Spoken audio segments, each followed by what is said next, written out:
सङ्काशं काश्यपेयं महाद्युतिं तमोरि सर्वपापघ्नं प्रणतोऽस्मि दिवाकरम्।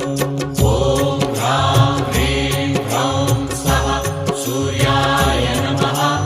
ॐ ह्रां ह्रीं ह्रौं स्वः सूर्याय नमः।